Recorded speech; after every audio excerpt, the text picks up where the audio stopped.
Menarik. Ah, oke, lagi. Pas. Oke. Assalamualaikum warahmatullahi wabarakatuh. Hello everyone. Kembali lagi bersama kami di channel pendidikan bersama saya Riki Amrullah dan kameramen saya. Kali ini kita akan mereview ya, bukan mereview skin atau lagi mereview pertandingan PHI lawan INA tadi, bukan. Tetapi kita akan mereview materi yang telah dipaparkan dengan FK Ilmu Peradaban Melayu dengan berkedok tugas yang diberikan oleh dosen pengampu kita yang terhormat Ibu Mina Zahara MA. Semoga Ibu selalu dalam lindungan Allah Subhanahu wa taala, dimudahkan segala urusan, dimudahkan rezeki dan lain sebagainya. Baiklah, langsung ke materi pertama, yaitu Arab sebelum kedatangan Islam. Jadi Arab sebelum kedatangan Islam itu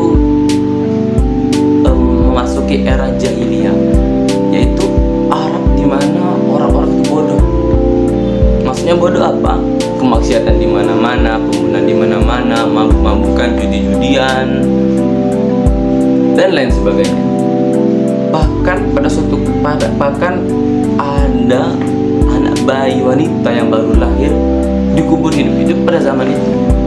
Lalu datanglah Islam dengan lahirnya baginda Nabi Muhammad SAW.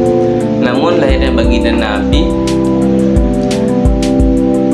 tidak melihat wajah ayahandanya. Ketika baginda Nabi Muhammad SAW dalam posisi dikandung, ayahnya pun meninggal dunia. Lalu lahirlah baginda Nabi Muhammad SAW. Namun sayang sekali, tak lama kemudian ketika ingin berziarah ke makam ayahanda, ibunya pun meninggal dunia. Setelah itu baginda Nabi Muhammad SAW diasuh oleh kakeknya Abdul Muthalib. Setelah kakek Abdul Muthalib, lalu pamannya pun Abu Thalib mengasuh baginda Nabi Muhammad SAW. Ketika umur 40 tahun, baginda Nabi Muhammad SAW menerima wahyu dengan wahyu pertama, yaitu surah Al-Alaq ayat 1 sampai 5. Setelah itu baginda Nabi menyebarkan ajarannya secara diam-diam. Ketika Allah Subhanahu wa taala menyuruh untuk menyebarkan ajaran secara terang-menerang, lalu baginda Nabi menyebarkan ajarannya secara terang-menerang. Setelah itu baginda Nabi Muhammad SAW hijrah ke Madinah. Setelah 23 tahun berdakwah, akhirnya baginda Nabi Muhammad SAW tutup usia, berhenti bernapas dengan peristiwa terakhir, yaitu Hajjul Wada. Setelah itu masa-masa selanjutnya dilakukan oleh Sayyidina Abu Bakar As-Siddiq, Umar bin Khattab, Utsman bin Affan, dan Ali bin Abi Thalib. Baiklah, yang kedua yaitu pengaruh Islam pada kebudayaan Melayu. Jadi sebelum ada pengaruhnya Islam dalam kebudayaan Melayu, Islam masuk kepada daerah Melayu. Ada berbagai macam teori, ada teori Cina, teori Gujarat, teori Arab, dan lain sebagainya. Namun teori yang paling terkenal yaitu adalah teori Mekah atau teori Arab. Menurut teori yang didukung oleh Buya Hamka dan J.C. Penlord, ini pengaruh Islam telah masuk ke Melayu ataupun Nusantara sekitar abad ke-7, dibawa langsung oleh pedagang Arab. Bukti yang mendukung teori ini adalah: 1. Pemukiman Islam tahun 674 di Bros, pantai sebelah barat Sumatera. 2. Ditemukannya makam seorang wanita di Gresik, Jawa Timur yang tertulis atas nama Fatimah binti Maimun pada tahun 1802. Dan yang ketiga, adanya penggunaan gelar Al-Mali pada raja-raja Samudra Pasai yang hanya lain ditemui pada budaya Islam Mesir. Lalu pengaruh Islam pada kebudayaan Melayu. Jadi sebelum datangnya Islam, kebudayaan Melayu itu ada mencium bau-baunya Islam, seperti penyebutan lapas-lapas yang baik, main robana,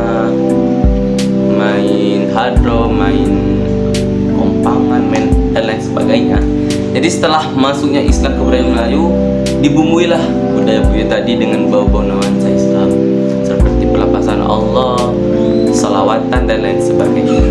Yang ketiga, nama-nama ulama penyebar agama Islam dan karya-karyanya di kawasan Melayu. Yang ada berbagai macam ulama yang menyebarkan agama Islam di kawasan Melayu. Salah satunya ada ulama Hamzah Pansuri, dan ada juga Syamsuddin Al-Sumatrani. Jadi kita sedikit membahas tentang ulama Hamzah Pansuri. Ulama Hamzah Pansuri adalah seorang ulama dan sufi besar pertama di Aceh. Beliau adalah penulis produktif yang menghasilkan karya risalah keagamaan dan juga prosa yang syarat dengan ide-ide mistis. Selain itu, aktif menulis karya-karya tentang tasawuf pada paruh kedua abad ke-16 dan menguasai bahasa Arab, bahasa Parsi, di samping juga menguasai bahasa Urdu. Paham tasawuf yang dibawanya adalah wujudiyah, ada tasawuf wujudiyah. Kepopuleran nama Hamzah Pansuri tidak diragukan lagi. Banyak pakar telah mengkaji keberadaan Hamzah yang sangat populer lewat karya-karyanya yang monumental.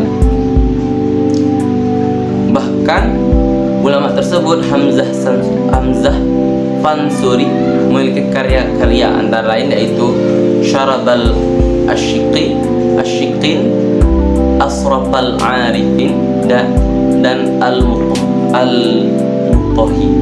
Berbagai macam banyak ulama serta karya-karyanya yang dapat menyebarkan ajaran-ajaran agama Islam di Melayu ini. Lalu lanjut ke materi selanjutnya, itu apa sih Melayu? Pasti Melayu itu, Melayu, ada pendapat yang mengatakan bahwa kata Melayu berasal dari kata mala yang berarti mala, yang berarti mula, yu yang berarti negeri, seperti dinisbahkan kepada Ganggaju yang berarti negeri Gangga. Pendapat ini bisa dihubungkan dengan cerita rakyat Melayu yang paling luas dikenal, yaitu cerita Si Kelambai atau Sang Kelambai. Kemudian kata Melayu atau Melayur dalam bahasa Tamil berarti tanah tinggi atau bukit. Di samping kata Mala yang berarti hujan. Ini bersesuaian dengan negeri-negeri orang Melayu. Pada awalnya terletak pada perbukitan seperti disebut dalam sejarah Melayu, Bukit Siguntung Mahameru. Negeri ini sebagai negeri yang banyak mendapat hujan karena terletak antara dua benua, yaitu benua Asia dan benua Australia. Selanjutnya, dalam bahasa Jawa kata Melayu berarti lari atau berlari atau berjalan cepat. Lalu kita kenal pula ada Sungai Melayu di antara dekat Johor dan Bengkulu. Semua istilah dan perkataan itu dapat dirangkum sehingga Melayu dapat diartikan sebagai suatu negeri yang mula-mula didiami. Jadi ada yang mengatakan Melayu itu Melayu itu negeri, Melayu itu dataran tinggi, Melayu itu kawasan yang sering dihujani, karena negeri Melayu itu terletak antara dua benua Asia dan benua Australia. Asal-usul bangsa Melayu. Terdapat dua teori mengenai asal-usul bangsa Melayu, yaitu ada teori dari Yunan dan teori dari Nusantara. Lanjut. Setelah kita mengetahui apa itu Melayu, terus datangnya Melayu, ada yang mengatakan dari teori Yunan, ada teori Nusantara. Jadi mereka saling memiliki argumentasi, Melayu dari sini, Melayu dari sini. Lanjut, kita memaperi materi kelima, yaitu apa sih entitas politik di kawasan Melayu. Awal mula terbentuknya entitas politik di kawasan Melayu. Di Nusantara punya entitas atau masyarakat politik di suku kerajaan Asimilasi. Milner menyebutnya sebagai kondisi memiliki seorang raja. Jadi entitas itu masa pemerintahan. Jadi zaman dulu itu namanya raja. Entitas politik Islam ini sebenarnya merupakan kelanjutan dari entitas politik pada masa pra-Islam. Jadi kerajaan-kerajaan itu tuh sebelum datang Islam sudah ada, kayak kerajaannya Hindu-Buddha, Sriwijaya, Kutai. Jadi lanjut kepada masa kerajaan. Setelah datang Islam ada nama kerajaannya Samudra Pasai. Jadi ada raja yang memimpin pemerintahan tersebut. Lanjut pada masa-masa pra-Islam, di mana raja-raja mempunyai kedudukan yang sangat penting, sering dipandang sebagai pribadi yang tercerahkan. Jadi raja-raja itu seolah-olah dia itu yang paling tersohor, paling berwibawa, paling elok lah pokoknya. Lanjut. Dan berbagai sumber disepakati bahwa budaya awal masyarakat Indonesia adalah budaya yang identik dengan animisme dan dinamisme. Animisme ialah suatu paham di mana setiap benda memiliki animus atau jiwa yang diyakini memiliki pengaruh bagi manusia, seperti azimat-azimat atau jimat-jimat gitu kan, tongkat dan lain sebagainya. Sedangkan dinamisme ialah kepercayaan di mana setiap benda memiliki kekuatan seperti gunung-gunung memiliki kekuatan, bisa buat orang meninggal. Jadi ada tumbang-tumbang yang diserahkan ke gunung, batu-batu dan sebagainya. Jadi itulah pemaparan mengenai awal mula terbentuknya entitas politik dan di kawasan Melayu. Lanjut pembahasan selanjutnya yaitu proses masuknya Islam di kawasan Melayu. Ya tadi berbagai macam teori-teori masuknya Islam di peradaban Melayu. Jadi di materi ini lebih dirincikan bagaimana sih masuknya Islam ke peradaban Melayu. Ada yang masuk. Jadi Islam itu menyebar, bisa melihat perdagangan, pernikahan, politik dan lain sebagainya. Teori penyebaran Islam di kawasan Melayu yang paling terkenal itu adalah teori Arab. Nah, kita lakukan tadi. Pendapat ini menyatakan bahwa Islam datang langsung dari Arab, atau lebih tepatnya dari Hadramut. Karena jika dilihat secara nyata, jauh ke belakang sebenarnya telah terjadi hubungan antara penduduk Nusantara dengan bangsa Arab sebelum kelahiran Islam. Dalam satu catatan Sahih telah ditemui pada tahun 650 Masehi atau 30 Hijriah. Perkampungan tersebut dihuni oleh orang-orang Arab yang datang ke Sumatera pada abad ke-7 Masehi. Teori Arab ini sangat banyak menampilkan bukti-bukti tentang keberadaan orang Arab di wilayah Melayu, baik sebelum Islam maupun sesudah Islam. Selain itu, dapat juga dilihat bahwa sistem aksara Arab Melayu yang ada di Nusantara merupakan saduran dari aksara Arab atau aksara Timur Tengah. Hal ini menandakan telah terjadinya interaksi yang dalam antara kedua wilayah ini. Jadi Arab sama Nusantara itu sudah ada interaksi kedua pihak.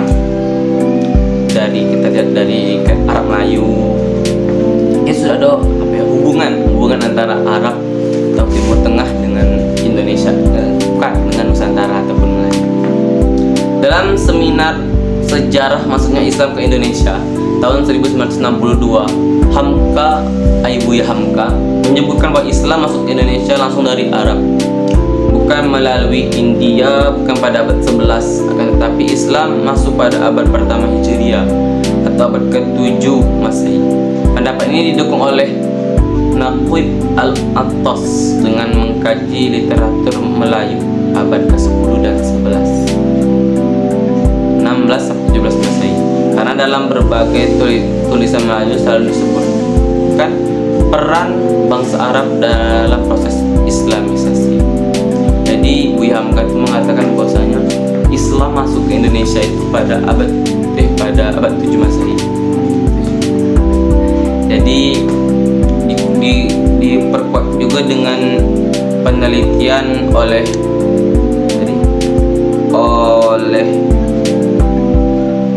Naqib Al-Attas. Penelitiannya mengatakan bahwasanya Islam itu dahulu lebih masuk dibandingkan teori-teori abad 11 dan teori-teori lainnya.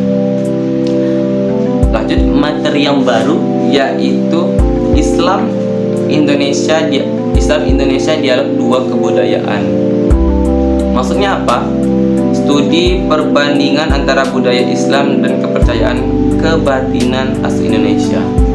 Jadi ada hal mistis antara, jadi perbandingan sih, kayak ada ajaran Islam, ada juga dulu tuh ada hal-hal mistis atau kebatinan bangsa-bangsa Indonesia. Kebatinan asli Indonesia.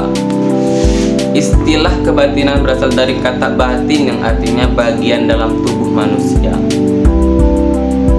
Sehingga kebatinan dapat diartikan sebagai ilmu yang berusaha mempelajari arti yang mendalam dan tersembunyi dalam kitab suci.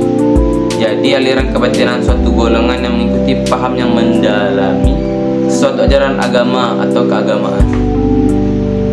Kan kata orang tuh kayak mata batin gitu kan.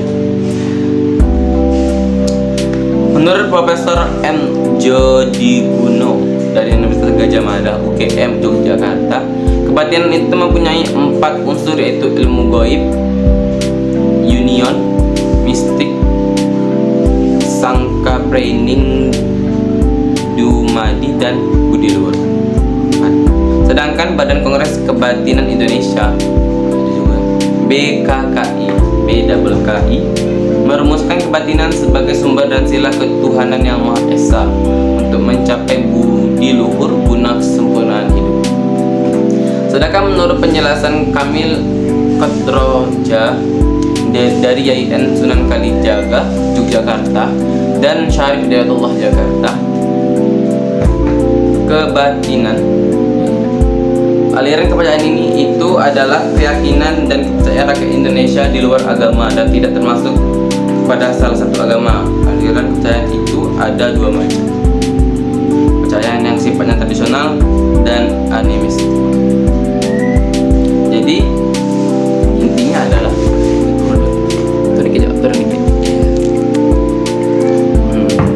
Jadi intinya adalah pada perbandingan antara budaya Islam dan kepercayaan kebatinan asli Indonesia. Jadi sebelum datangnya Islam tuh orang Indonesia sudah percaya hal mistis kayak dinamisme tadi, animisme, percayaan pada benda sesuatu, azimat dan lain sebagainya. Lalu datangnya Islam mengarahkan pada satu tujuan, yaitu menyembah satu Tuhan yang Maha Esa. Qul huwallahu ahad. Baiklah, lanjut ke materi terakhir, yaitu seni rupa Islam dan tantangannya di Indonesia pada era revolusi industri 4.0. Jadi Islam masuk ke Indonesia itu pasti orang tuh, guru saya pernah mengatakan ja'al Islamu gharib sayaudu gharib fatuba lil ghuraba. Ya, betul. Jadi Islam tuh memiliki hambatan di era 4.0. Tantangan, bukan hambatan tapi tantangan di era 4.0. Pembahasannya ialah ajaran Islam dalam konteks tertentu bisa dikatakan lentur, artinya menyesuaikan situasi dan kondisi zaman. Jadi kayak Islam itu fleksibel, ada pada zamannya, kayak sejarah gitu kan. Sekarang kata guru saya itu dunia ini tuh seperti sejarah yang terulang, kayak zamannya Nabi Lut, terus terjadi lagi zaman sekarang, seperti berputar-putar. Karena kita sendiri yang perlu memahami alur tersebut. Selama artinya menyesuaikan tidak situasi kondisi zaman. Selama tidak melanggar aturan Allah Subhanahu wa taala, maka apapun diperbolehkan melalui perintah Allah Subhanahu wa taala yang sudah ditetapkan tata cara pelaksanaannya berupa hukum-hukum yang harus ditaati. Contohnya kayak zaman dulu kan ada TV tuh, TV ada motor, ada Avanza, Ferrari. Jadi bisa fleksibel selagi tidak melanggar hukum-hukum Allah, itu is okay, no problem. Pada abad ke-21 ini, abad industri 4.0, situasi dan kondisi zaman menunjukkan tingkat kecanggihan yang luar biasa. Apa yang disebut sebagai revolusi industri 4.0 telah mempengaruhi kebiasaan dan cara pandang sebagian besar manusia di dunia. Globalisasi sebagaimana dijelaskan oleh Profesor Yasrab Amir Piliang pada tahun 2011 dalam bukunya Dunia yang Dilipat telah hilangnya batas-batas antar negara. Keadaan ini mempengaruhi seluruh bidang kehidupan, salah satunya bidang kesenian yang di dalamnya ada seni rupa. Penulis membuat istilah sebagai tsunami kontemporer atau tsunami globalisasi, di mana salah satu ciri kontemporer adalah tidak jelas.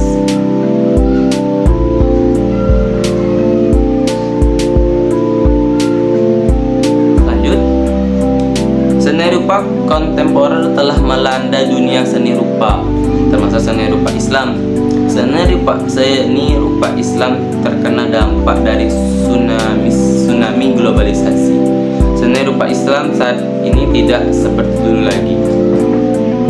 Seni rupa Islam menjadi kontemporer, identitasnya menjadi kabur, meskipun dalam seminar 12 September 2018 di ruang seminar SRG ITB yang bertajuk Historiografi Seni Rupa Indonesia, di mana Aminuddin TH Siregar sebagai penyaji penyebutan bahwa setelah modern munculnya postmodern, kemudian complexity yang salah satunya cirinya adalah chaos. Namun, apa yang terjadi dengan seni rupa Islam saat ini pada era revolusi 4.0? Penulis menemukan jawaban dengan sudut pandang yang beragam. Pertama, situasi saat ini menjadikan seniman seni rupa Islam mendapat tantangan kreatif dalam mengekspresikan seni dalam wujud visual.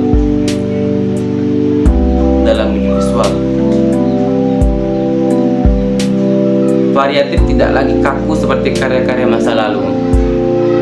Meskipun karakter karya seni masa lalu ada yang tetap bertahan hingga saat ini.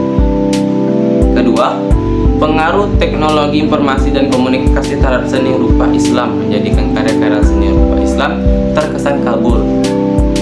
Sulit mencari perbedaan dan kesamaan dengan karya-karya seni rupa kontemporer pada umumnya.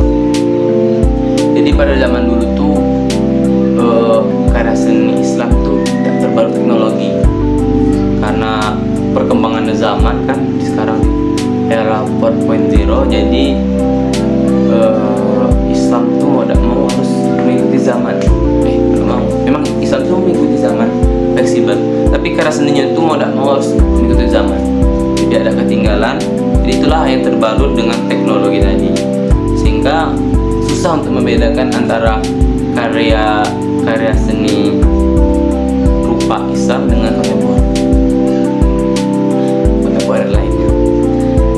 Jika kita tidak membaca konsep dari karya yang dipamerkan, maka tidak mengetahui bedanya karya seni rupa Islam kontemporer dengan karya seni rupa kontemporer.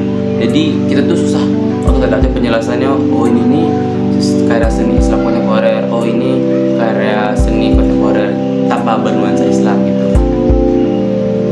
Ketiga, dalam kajian-kajian dan diskusi tentang seni rupa, khususnya seni rupa Islam, penulis tidak pernah mendapat kesimpulan baku tentang hakikat seni rupa Islam. Kejadian dan diskusi berisi kumpulan pendapat dan pandangan dari narasumber. Bahkan dari peserta diskusi yang pada akhirnya seni rupa itu sendiri tidak bisa disimpulkan. Ya, seniman atau lupa menggunakan alasan berpikir dan berkarya dari dalil hukum atau ayat-ayat Al-Quran yang diyakini yang benar. Jadi setelah kita mengalami masa kuliah dari materi 1, 2, 3, 4, 5, 6, 7, 8, bermula dari Arab sebelum datangnya Islam sampai pada seni rupa Islam di zaman industri 4.0. Jadi itulah pemaparan materi kita, review materi kita dalam tugas yang diberikan oleh dosen pengampu kita, Ibu Nina Zahara MA. Oke, sekian pemaparan dari kami. Lebih dan kurangnya kami mohon maaf.